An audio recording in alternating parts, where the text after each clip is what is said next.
जय श्री राधे राधे राधे।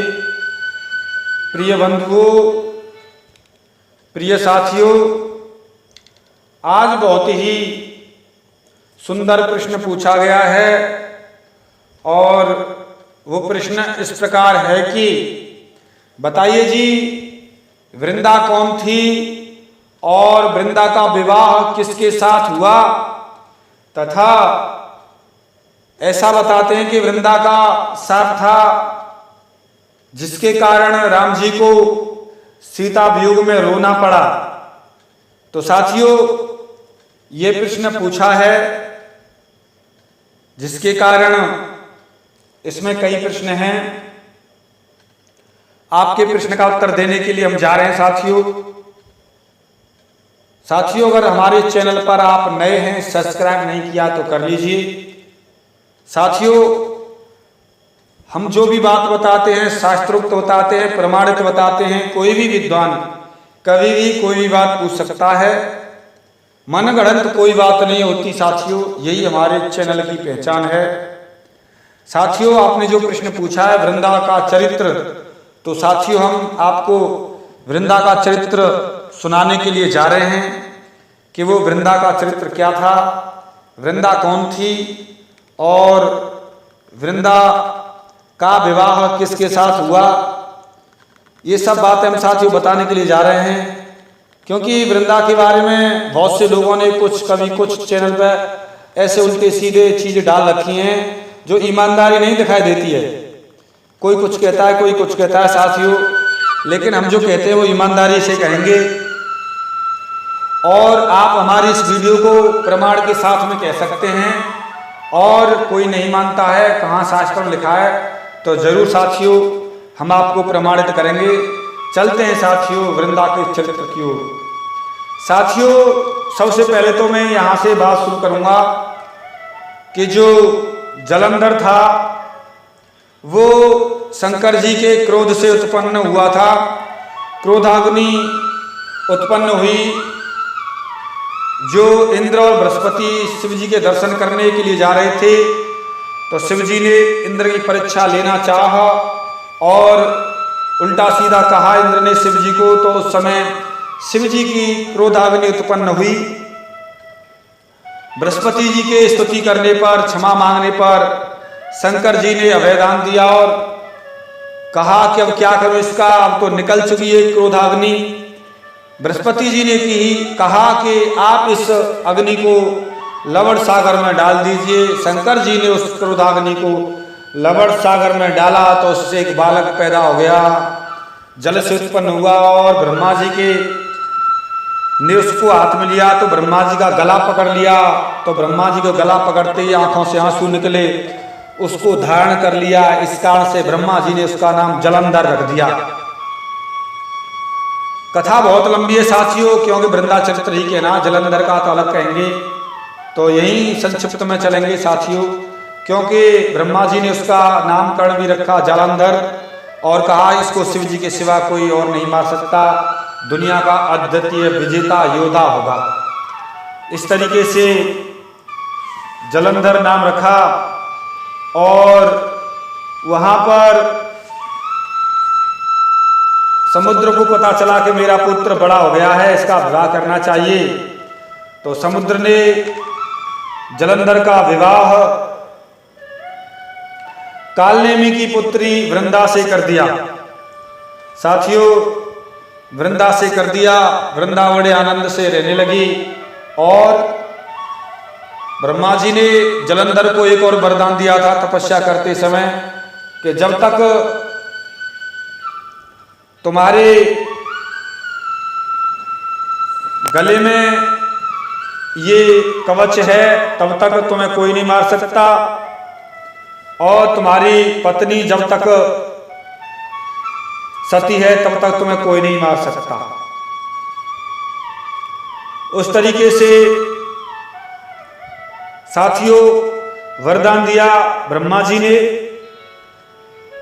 तब जाकर उसको बड़ा अहंकार हो गया और आक्रमण कर दिया। एक दिन देवताओं ने सलाह की कि अब किस तरीके से हमें इससे बचा जाए। सलाह करने के पश्चात में नारद जी जलंधर के पास जाते हैं। जलंधर, तुम्हारे पास सब कुछ है, लेकिन स्त्री रत्न नहीं है। स्त्री रत्न तो शंकर जी के पास है। ऐसा सोचकर जलंधर ने शंकर जी पर आक्रमण कर दिया। उधर देवता और दानवों का युद्ध शुरू हो गया। युद्ध शुरू हुआ। जलंधर वृंदा तो पत्नी थी और उसके पश्चात में वह पार्वती को लेना चाहता था, जिससे दूसरी पत्नी, क्योंकि कहते ना जिसकी मृत्यु आ जाती है वह गलत रास्ते की ओर भागता है। तो जलंधर युद्ध के समय शंकर जी का रूप धारण करके पार्वती जी के पास गया। पार्वती जी समझ गई राक्षस है, अंतर्ध्यान हो गई और पार्वती जी ने विष्णु जी का स्मरण किया। विष्णु जी आए, तब विष्णु जी से कहा कि विष्णु जी, इस जालंधर ने ही स्त्री भ्रष्ट करने का रास्ता दिखाया है, आप जाकर इसकी स्त्री का धर्म भ्रष्ट करो। ठीक है, ऐसा कहकर विष्णु जी ने वृंदा को एक बहुत ही बुरा स्वप्न दिखाया। इतना बुरा दिखाया कि सुबह जगते ही वह स्वप्न को देखकर बड़ी व्यथित होकर रोने लगी, इधर उधर भागने लगी।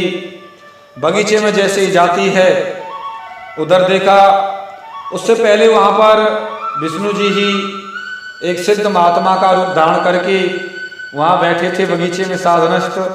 देखा उधर सामने वृंदा ने कि दो राक्षस आ रहे हैं। उन राक्षसों को डरकर भागी और भागते भागते वो संत जी दिखाई दिए। संत के चरणों में गिर पड़ी, गले से चुपट गई। संत जी, रक्षा करो, रक्षा करो।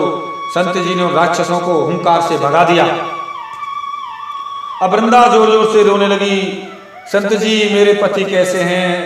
शिव जी से युद्ध में गए हैं, मैंने बड़ा बुरा स्वप्न देखा है, आप मुझे बताइए कैसे भी, किस तरीके से मेरे पति क्या हैं, जल्दी से बताइए। नहीं मानी, ज्यादा विलाप करने लगी। तो उस दृष्टि से संत जी ने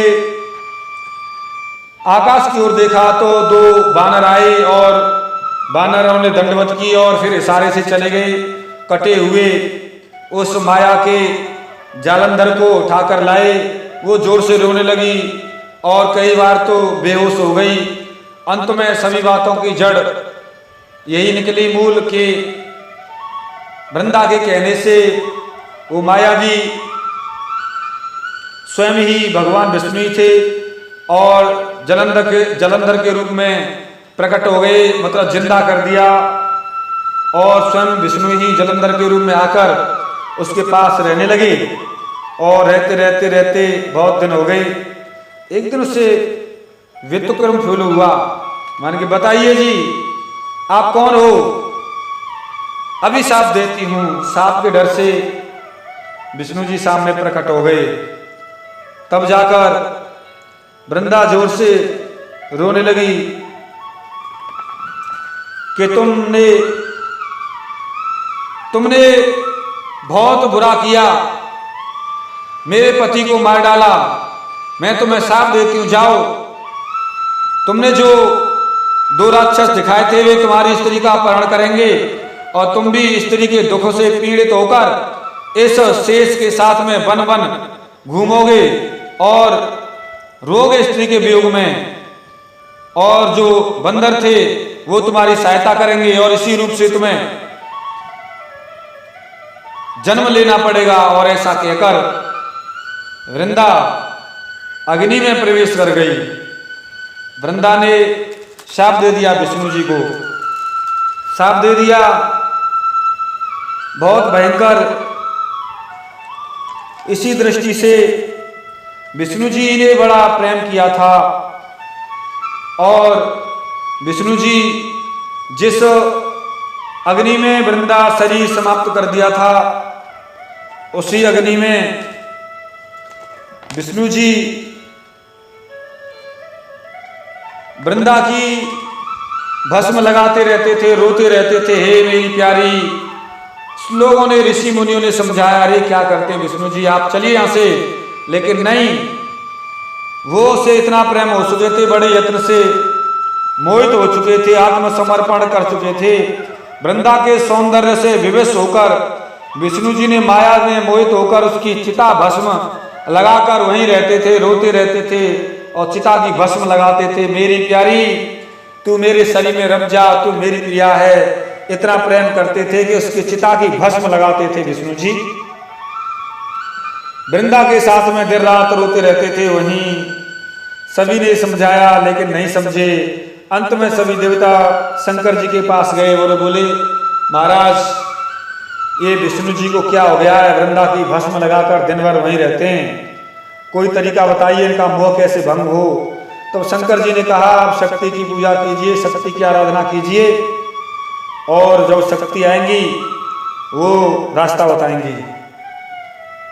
जाकर देवताओं ने वहां पर शक्ति की आराधना की है और बड़ी स्तुति करने लगे और कहा, हे माहेश्वरी, विष्णु जी वहीं पर स्थित है, उसकी चिता भस्म लगाते हैं और आप समझाइए, आपकी कृपा हो जाए, विष्णु मोह त्याग दें। इस तरीके से स्तुति करने लगे। आकाशवाणी हुई कि सतरज तम से 3 प्रकार की गौरी लक्ष्मी देवता के रूप में स्थित हूं मैं, आप उनकी और आराधना कीजिए जाकर।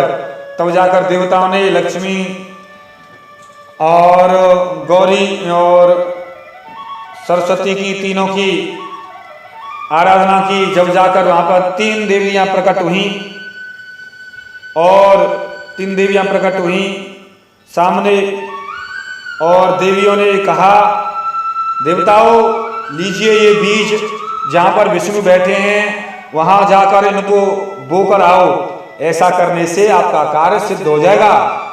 तब जाकर ब्रह्मा विष्णु शिव जी की त्रिगुणात्मिका शक्तियां अंतर ध्यान हो गई और देवताओं ने ले जाकर उन बीजों को जहां विष्णु जी बैठे थे वहां बो दिया।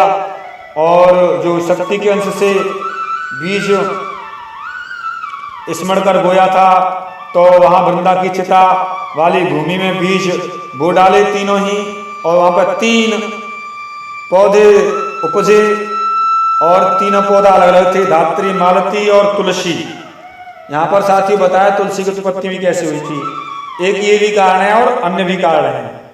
ब्रह्मा की शक्ति से जो बीज उत्पन्न हुआ था, ब्रह्मा की जो शक्ति थी उससे जो बीज उत्पन्न हुआ वह धात्री वृक्ष बना, लक्ष्मी के बीज से मालती वृक्ष बना और गौरी के बीज से तुलसी पौधा उत्पन्न हुआ। तीनों के तीनों ही पौधा उत्पन्न हुए और विष्णु जी के सामने वो तीनों पौधा एक तरह से स्त्री के रूप में परिवर्तित हो जाते थे और फिर पौधा के रूप में हो जाते थे, 2 रूप धारण करते थे।